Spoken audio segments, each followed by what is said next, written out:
Merhaba sevgili öğrencilerimiz. Türkçe dersiyle 9. sınıf 9. ders olarak yine beraberiz. Geçen derste biz bağlaçları, dade bağlacını ama fakat bağlaçlarını teker teker aldık ve açıkladık. Bugün de yeni konu başlığımız olarak Türkçe'de cümle yapısı. Türkçe'de cümle yapısı ne anlama geldiğini bakalım. Türkçe'de cümle yapısı bize ikiye ayrılır. Bir, cümlenin temel öğeleri, bir de ikincisi cümlenin yan öğeleri.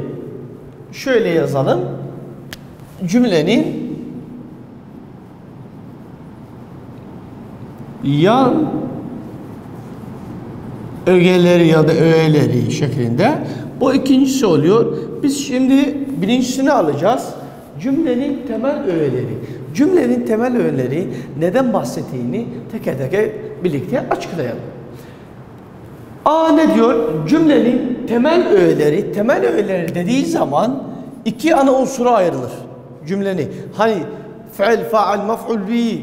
Arapçada mesela kar, berkar diye var ya mesela. Aynı şekilde cümlenin temel öğeleri ikiye ayrılır. Bir, yüklem. İki, özne. Yüklem, Kürtçe'de olduğu gibi kar olur. Özne de kara olur diye şeklinde açıklanıyor. Yüklem ve özne şeklinde açıklanır. Bizde en önemli unsur temel öğelerinden en önemli unsur yüklemdir. Bak dikkat edelim, yüklemdir. Yüklem ne diyor? Cümlenin en önemli öğesidir. En önemli öğesidir. Çoğu zaman sonda bulunur. Ya isim olarak ya da fiil olarak. Ya isim olarak ya fiil olarak çoğu zaman cümlenin en sonunda bulunur. Bazen de ortasında da bulunur. Ona dikkat edelim. İkinci özne, yüklemin bildirdiği işi yapan öğedir. Yüklemi bulduk. Yüklemin bildirdiği işi, yani kimin tarafından iş yapıldığına dair açıklıyor. Burada bizde ne var? Gerçek özne ve gizli özne. Gerçek özne ve gizli özne şeklinde ikiye ayrılır. Şimdi gerçek ne olduğunu ya da gizli ne olduğunu teker teker yapacağız. Yükleme sorulan kim ve ne? Bak, kim ve ne sorularıyla bulunur. Yani eğer özlemi bulabilmemiz için ne yüklemene soruyorduk? Her zaman kim ve ne sorusunu sorarız. O zaman özneyi bulabiliriz. Ama en önemli unsur nedir? Yüklemdir. Yüklem bulmadan hiçbir şeyi yapamayız. Örnek gösterelim. Kerem son saniyede attı. Ya da basket attı mesela. Şu şekilde ya da gol attı. Olabilir. Kerem son saniyede attı dediğimiz zaman yüklem fiil olması lazım. Yani zaman ekleri olması lazım. Yani kişi ekleri, şahs ekleri alması lazım. Ana unsur çoğu zaman biz ne dedik? Sonda bulunur. Bak attı, atmaktı, görülen geçmiş zaman eki. Yani yüklem. Yani bizim ana unsurumuz burada attı. Özneyi bulabilmek için dedik ya, yükleme kim ve ne sorusunu yükleme sorup özneyi bulabiliriz. Görelim, Kerem son saniyede attı. Biz dediğimiz gibi kim insanlar için, ne insan dışı. Yani ağaç, tahta, kalem, kitap, mesela hayvanlar olabilir. Neyle bulabiliyoruz? Kim? Şahıs için, sadece insan için kullanılır. Kerem son saniyede attı. Kim attı? Saniyede. Cevabı olur mu? Hayır. Kim attı? Son. Kim attı? Bak, Kerem attı. Ne diyorduk? Kerem attı. O zaman öznemiz Kerem'dir. Yani tekrar ediyorum. İlk önce yüklemi buluruz. Yüklemi bulmamız için nedir? Şahıs eki ya da zaman ekleri, kipleri alması lazım. Çoğu zaman sonda bulunur. Yüklemi bulduktan sonra özneyi buluruz. Yani ilk önce yüklem, daha sonra özne. Özneyi nasıl buluruz? Kim ve yükleme, kim ve ne sorusunu sorduğumuz zaman eğer cevap alıyorsak o öznedir. Bak ne diyorum? Kim ve ne? Kerem son saniyede attı. Kim alalım? Kim attı? Saniyede. Cevap alıyor muyuz? Hayır. Kim attı? Son. Kim attı? Kerem. Yani Kerem kendisi attı. O zaman nedir burada? Buradaki Kerem öznedir. Notumuz var.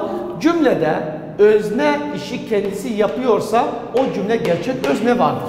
Yani bir işi ben kendim ya da kendisi yapıyorsa o nedir? O özne nedir? Yapıyorsa o cümlede gerçek özne vardır. Hani dedik ya, gerçek ve gizli özne. Gerçek özne nedir? O işi kendisi yapıyorsa o cümlede özne vardır. Örnek, köylü kızlar halıları dokudu. Dokudu yani işlediler. Dokudu. Nerede bunun yüklemi? Dokudu. Dokudu yüklem. Bak, dokumak, du nedir? Görülen geçmiş zaman eki. Gelelim ikinci ana unsuru ne buluyorduk? Özneyi buluyorduk. Özne nasıl bulunuyordu? Kim ve ne sorularını yükleme sorup cevabı aldığımız zaman o öznedir. Köylü kızlar halıları dokudu. Kim dokudu? Halıları. Olur mu? Hayır. Kim dokudu? Köylü kızlar dediğimiz zaman bak cevap alıyoruz. Aldığımız yani burada köylü kızlar komple aldığımız zaman yani nedir bu? Gerçek özne. Yani gerçek özne bir işi kendisi yapıyorsa ona biz ne diyorduk? Gerçek özne. İkinci, iş başkası tarafından yapılıyorsa o cümlede gizli özne vardır. Yani işi kendisi ya da kendim yapıyorsam, kendine has yapıyorsa o gerçek öznedir. Başkası tarafından yapılıyorsa ona ne diyoruz? Gizli özne diyoruz. Örnek, halılar 1001 emekle dokundu. Bak, dokundu hemen ne diyoruz? Yüklem. Çünkü ilk ana unsuru buluyoruz. İkinci ana unsur özne. Özneyi bulabilmek için kim ve ne sorusunu yükleme sorduğumuz zaman cevap almak zorundayız. Kim dokundu? Halılar. Halılar dokunur mu? Kim dokundu? 1001. Kim dokundu? Emekle. Kim dokundu? Onlar dokundular. Bak, dokundu. Kim dokundu? O dokundu ya da onlar. Ne olur burada? Şu şekilde o ne olur? Gizli özne. O kim dokundu? O dokundu dediğimiz zaman şöyle şu şekilde yazarız. O gizli özne. Çünkü burada bir özne belli değil. Yani iş kendisi tarafından yapılmamış. Bir başka notumuz var. Not. Özneyi bulmadan asla nesneyi bulmaya çalışmayınız. Bizde cümlenin temel öğeleri yüklem ve öznedir. Cümlenin yan öğeleri var bizde. Cümlenin yan öğeleri var. O dediğimiz zaman nesne, belirli, belirsiz zarflar var. Onları teker teker gelecek derste alacağız.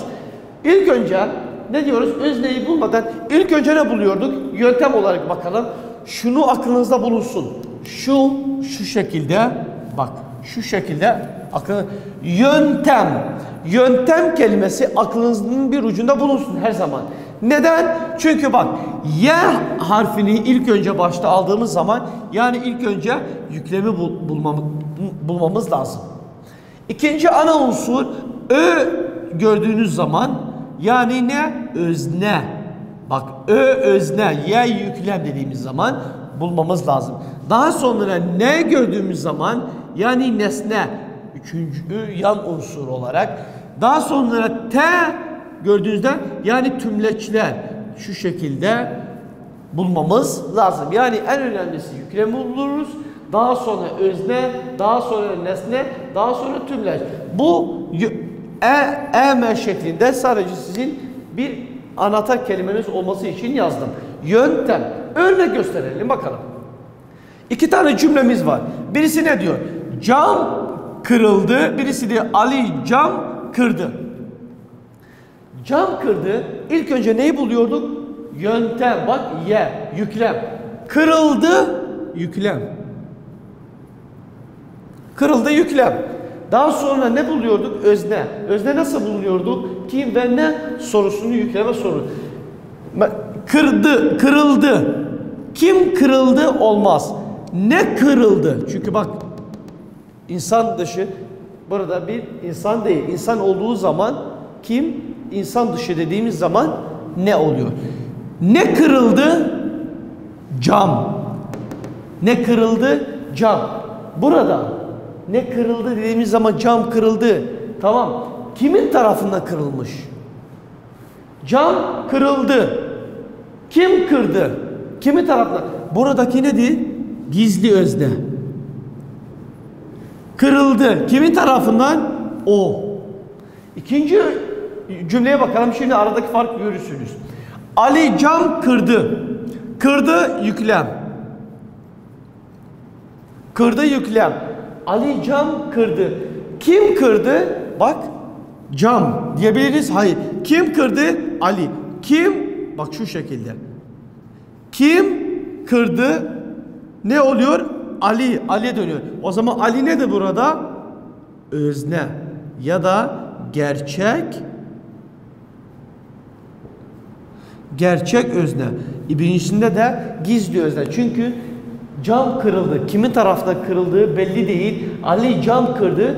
Kimin tarafından kırılmış cam? Ali tarafından cam kırılmış. Gelelim cümlenin yan öğelerine. Evet arkadaşlar, biz cümlenin temel öğelerini aldık. Yüklem ve özneyi okuduk, bildik. Gelelim cümlenin yardımcı öğeleri ya da unsurları. Öğeleri ya da unsurları. Unsurlar hangileridir? İlk önce nesne. Bak, ilk önce nesne. Ben tümleç. Ben tümleç. İlk önce nesneyi alalım. Nesne cümlede yüklemin bildirdiği işten etkilenen öğeye denir. Yani kim yine etkilenmiş? Yüklem. Bildirdiği işten, hangi şeyden? İşten etkilenen öğeye denir. Nesne iki çeşittir. Nesneyi bulduk, tamam. Ama bulduktan sonra ikiye ayrılır. Hangileri? Birincisi belirtili nesne, ikincisi belirtisiz nesne. Belirtili nesne nedir? Belirtme hal ekini alanlara. Hani bizim isim hal ekleri vardı ya. Mesela belirtme hali, bulunma hali, ayrılma hali, yön hali diye şeklinde vardı. Yalan hali var. Belirtme hal ekini alanlara, i, u, ü ekini alanlara belirtili nesne denir. Yani bir kelimemiz, bir isim, bak şuraya dikkat, isim. Çünkü niye? I, u, ü hal ekleri sadece isimlere gelir. Eğer bir isim i, u, ü almışsa, ek olarak almışsa o belirtili nesnedir. Nesneyi, belirtili nesneyi bulabilmek için neyi ve kimi. Bak öznede ne dedik biz? Ne ve kim. Ama belirtili nesnede bak ne diyor? Neyi, kimi şeklinde oluyor. Ama sakın yöntem kuralını aklınızdan çıkmasın. Yöntem, yüklem, özne, nesne, daha sonra tümleç. Gelelim bir örneğe bakalım. Gazeteyi her gün okuyorum. Okuyorum ne dedik biz? Yüklem. İlk önce yüklemi bulalım. Yüklemi bulduktan sonra gerisi kolay. Yüklemi bulduk, tamam. Yüklem bulundu. Yüklem ne dedik? Yüklem, özne, nesne, tümleç şeklinde. Biz ne yaptık? Yüklemi bulduk. Gelelim özneyi bulmaya. Gazeteyi her gün okuyorum. Biz ne dedik? Ne ve kim? Kim okuyorum? Kim burada? Ben okuyorum. O zaman ne oluyor burada? Ne oluyor? Gizli özne. Kim? Ben. Çünkü burada bir belli açık değil. Özneyi de buldum. Nesneyi de bulalım. Nesne ne diyor? Eğer u, i, u, ü alıyorsa o nedir? O belirtili nesnedir. Almıyorsa belirsiz nesnedir. Onu da alacağız şimdi. Gazeteyi her gün okuyorum. Neyi? Bak neyi okuyorum her gün? Olur mu? Hayır. Neyi okuyorum? Gazeteyi. Bak yükleme neyi sorusunu yükleme sorduğumuz zaman cevap alıyorsak o zaman ne değil? O nesnedir. Gazeteyi yani nedir? Nesne. Tamam, nesneyi bulduk ama hangi çeşit? Belirtili nesne. Belirtili nesne ne demek? Yani belli olan şey. belli olan konu.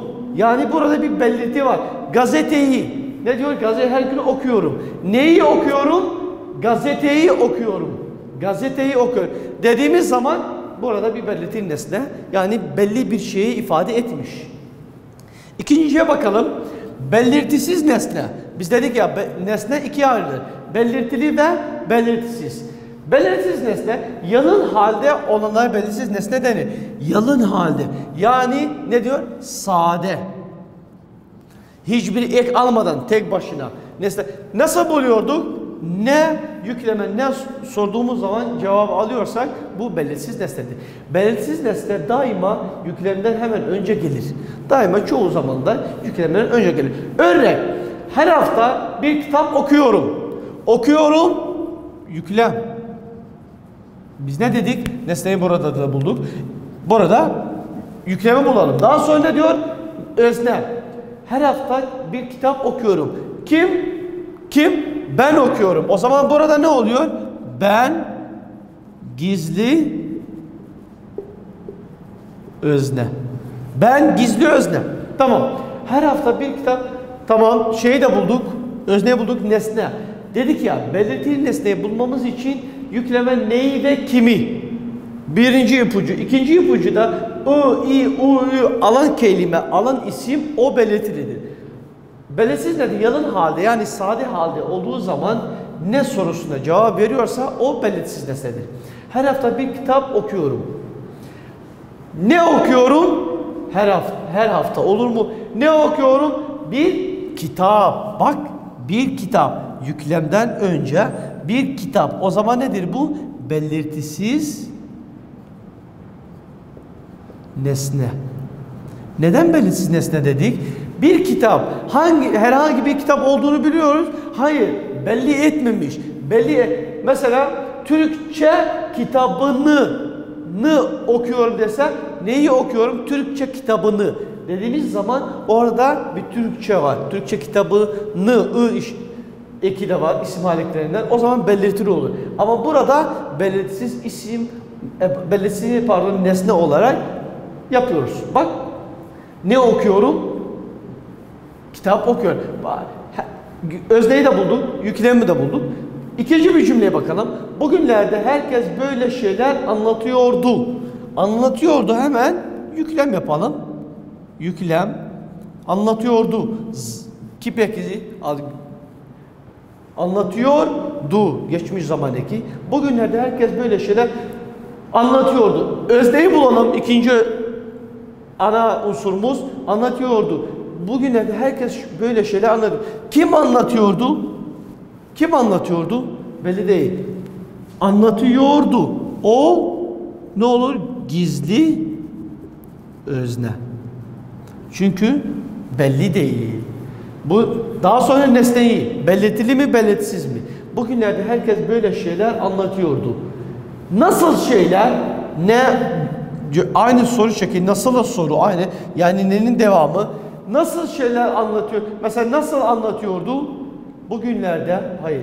Bugünlerde herkes hayır. Bugünlerde böyle şeyler. Böyle şeyler dediğimiz zaman nasıl şeyler? Yani belli değil. Yani konu daha fazla açık değil. Böyle şeyler nedir nesnedir? Hangi çeşit? Belirtisiz. Belirtisiz nesne. Bu şekilde nesneyi belirtili ve belirsiz anlatır. Gelelim cümlenin yardımcı öğelerinden B. Tümleç. Yüklemi tümleyen ya da kuvvetlendiren kelimelere tümleç denir. Yüklemi ne yapan? Tümleyen, tamamlayan yani bitiren ya da kuvvetlendiren, güçlü eden tümleç denir. Tümleç çeşitleri. O da ikiye ayrılır. Dolaylı tümleç yani yer tamlayıcısı denir ya da ya bu ya bu. Bir de dolaysız tümleç var. Dolaysız tümleç. Aynı belirtili nesne, belirsiz nesne. Dolaylı tümleç ne diyor ya da yer tamlayıcısı? Yüklemin anlamını yer ve yön. Yüklemin anlamını yer ve yön bakımından tamamlayan yardımcı öğelere dolaylı tümleç denir. Yani ne ifade ediyor? Yer bir de yön ifade ediyor. Dolaylı tümleç şu ekleri alır. Hani dedik ya belirtili nesnede I, I, U, Ü alır. Belirsiz nesnede yalın hali ya da sade hali olur. Dolaylı tümleşi bulabilmemiz için şu kelimeler şu ekleri alır. A, E, Da, De, Ta, Te, Dan, Den, Tan, Ten halinde bulunur. Dolaylı tümleşleri bulmak için yükleme bak kime, kimde, kimden, neye, nereye, nerede, nereden soruları sorarız. Bak tekrar ediyorum. Dolaylı tümleşte hangi ekleri alır? A, E. Burada isim hal ekleri hem yalın halini aldı, sade hali, bir de belirtme hali yani I, I, U, Ü halini aldı. Burada yer yön, A, E. Nereye? Oraya. Bak. Pazar, pazara. Yön. Dağda bulunma hali. Okulda, bahçede, mutfakta. Dan, okuldan, bahçeden, pazardan halinde bulunur. Dolaylı tümleşler kime, kimde, kimden, neye, nereye, nereden, nereden sorularını sorarız. Bir örnek. Annem ev gidiyor. Pardon. Annem ev gidiyor. Böyle bir cümle var. O cümlenin yüklemini, öznesini, nesnesini, tümlecini bulalım. İlk önce ne dedik? Biz dedik yüklem buluruz. Gidiyor nedir? Şimdiki zaman ekiği almış. Yüklem. Gidiyor, gitmek. Fiil yani yüklemdir. Öznesini bularım. Annem eve gidiyor. Kim gidiyor? Kim gidiyor? Annem, benim annem. Yani ben gizli özne. Gizli özne oluyor. Annem eve gidiyor. Gelelim diyorsunuz ki belirtili nesneyi bulalım. Eğer belirtili nesne varsa içine bu çıkarırız. Olmazsa hemen tümlece geçeriz. Nesne var mı burada? Biz nesne dedik. Eğer kelime I, I, U, Ü alıyorsa belirtili nesnedir. Eve sadece bir kelimemiz kalmış orada. Eve. Eve ne almış? E eki ev, eve. U, I, U, Ü işareti mi? Hayır. O zaman belirtili nesne değil. Belirsiz nesne sade, yalın halde olması lazım. Ev, eve, yalın halde mi? O zaman burada nesnemiz yok. Nesne yok. Gelelim tümleci burada buluruz. Tümleç ne diyor ki bizde? Diyor ki dolaylı tümleç A, E, Da, De, Ta, Te, Dan, Den, Tan, Ten halinde bulunur. Dolaylı tümleçleri nasıl buluruz? Kime, kimde, kimden, neye, nereye, nerede, nerede sorularını sorarız. Yükleme bunları sorarız. Eve, nereye mesela? Evet sevgili öğrenciler, biz cümlenin ana unsurlarını aldığımız zaman ne dedik? Yüklem ve öznedir. Cümlenin yardımcı öğeleri dediğimiz zaman yani yardımcı unsurlar dediğimiz zaman nesne ve tümleçlerdir. Nesne dedi ikiye ayrılır. Belirtili nesne, belirsiz nesne. Belirtili nesne I, I, U, Ü eki alana yani neyi ya da kimi sorusuna cevap verir. Daha belirsiz nesne sade halinde yani hiçbir ek almadan belirsiz nesne yani belli olmayan kelime diyoruz. Daha sonra biz aldık. Dolaylı tümleci aldık.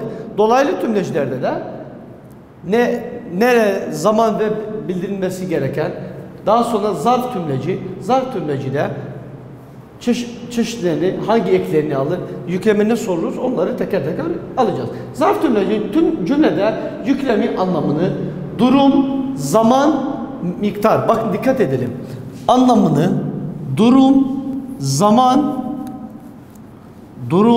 zaman, miktar, yer, tarz, sebep ve soru anlamları katarak tamamlayan sözcüklere zarf tümleci denir. Yani durum, zaman, miktar, yer, tarz, sebep ve soru anlamları katarak tamamlayan sözcüklere zarf tümleci denir.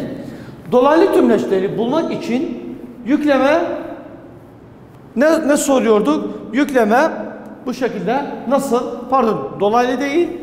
Şurada bir yanlış oldu. Zarf tümleci.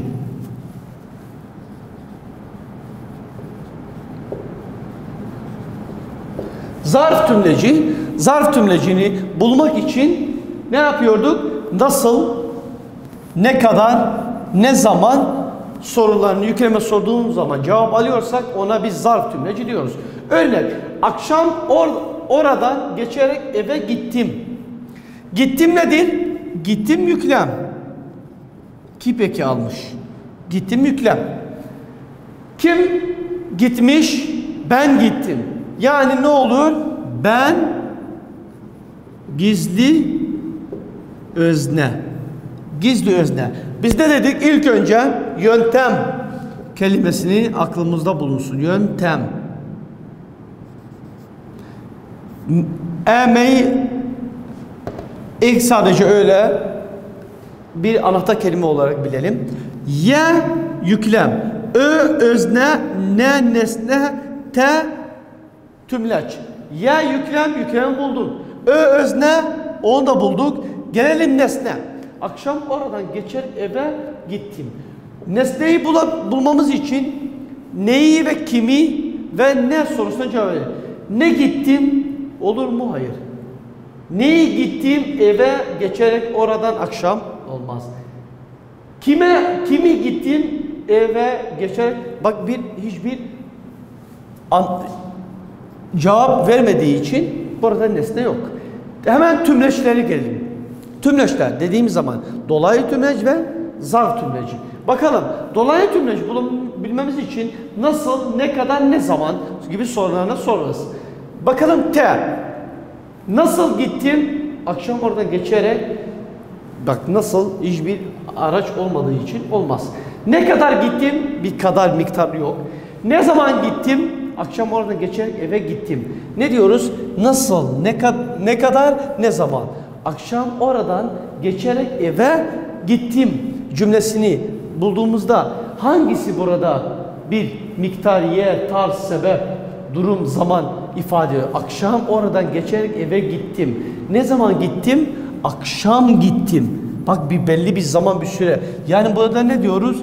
Zarf tümleci. Biz buna zarf tümleci diyoruz. İkinci cümleye bakalım. Siz bu romanı geçen yaz tamamladınız. Tamamladınız dediğimiz zaman yüklemi bulmamız lazım. Yüklem. Tamamladınız, yüklem.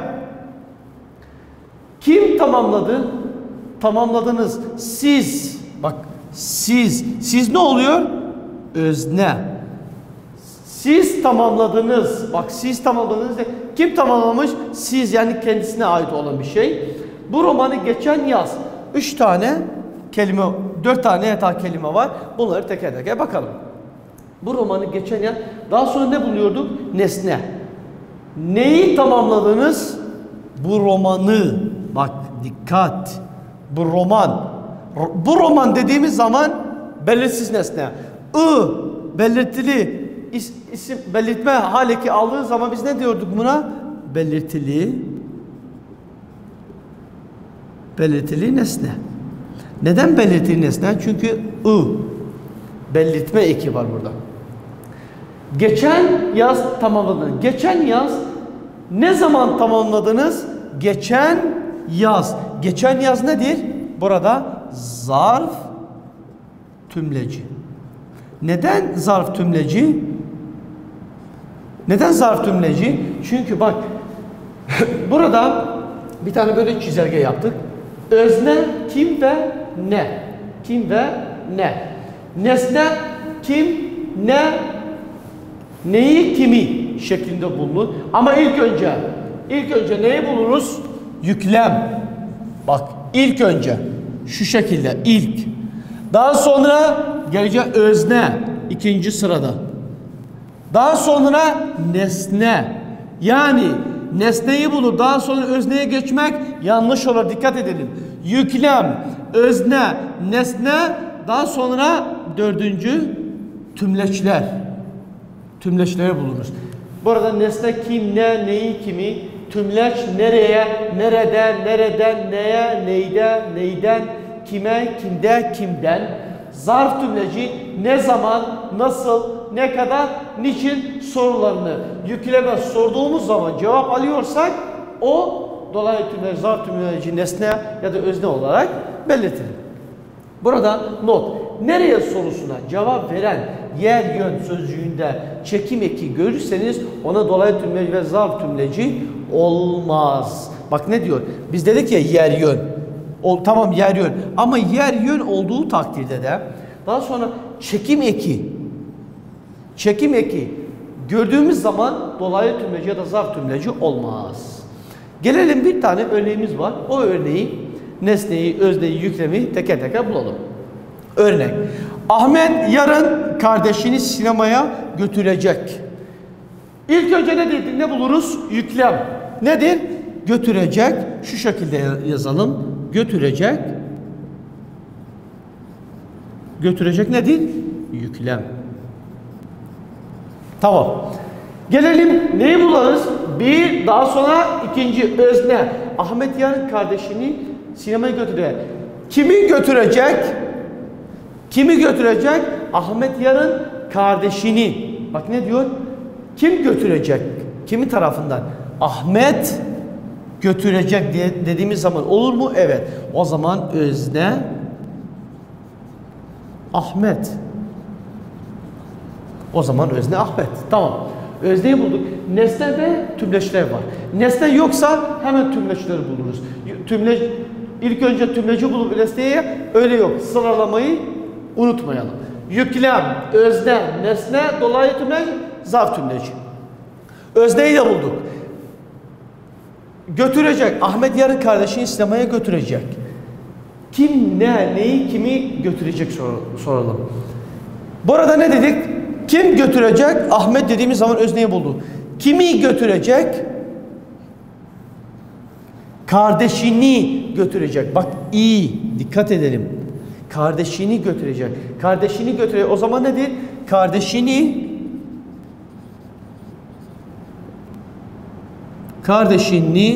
nedir o zaman? Nesne. Hangi çeşit nesnedir? Eğer kardeş, sadece kardeş olsaydı belirsiz nesne. Ama i burada isim belirtme eki. U, i, u, ü var. O zaman nedir burada? Belirttiği nesne.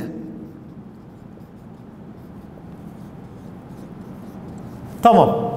Bu götürecek tamam. Ahmet tamam. Kardeşini tamam. Yarın sinemaya. Bakalım.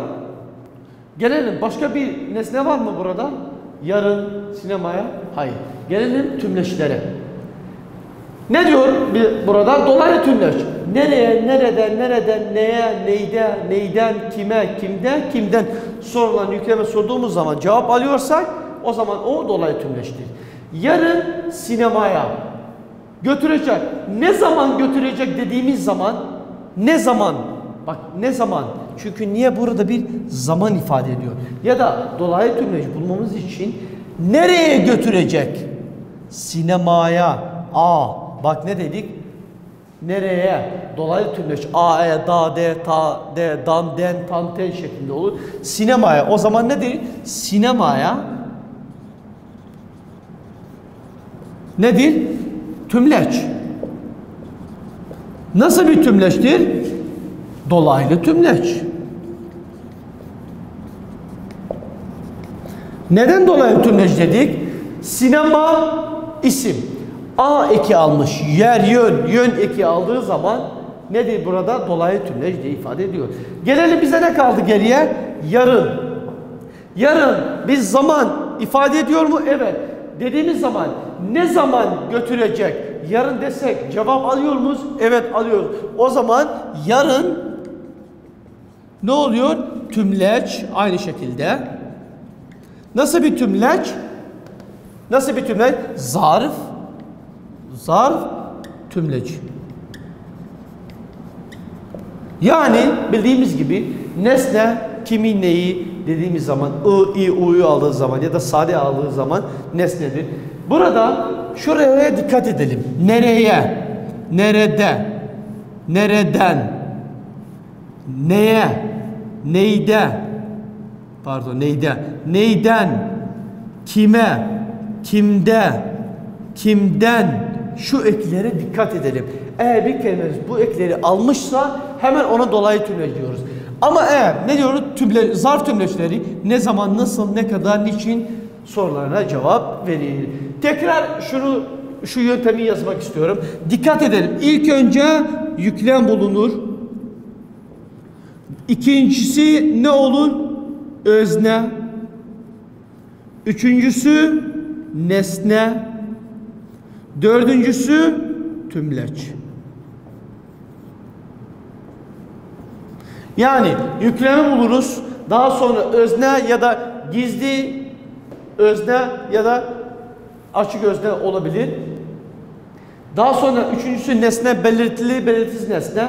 Tümleçler de dolayı tümleci, zarf tümleci olarak burada Türkçe'de cümle yapısının, cümle ana unsurları ve yardımcı unsurlarını, öğelerini, teker teker konularını anlattık. Herkese teşekkürler.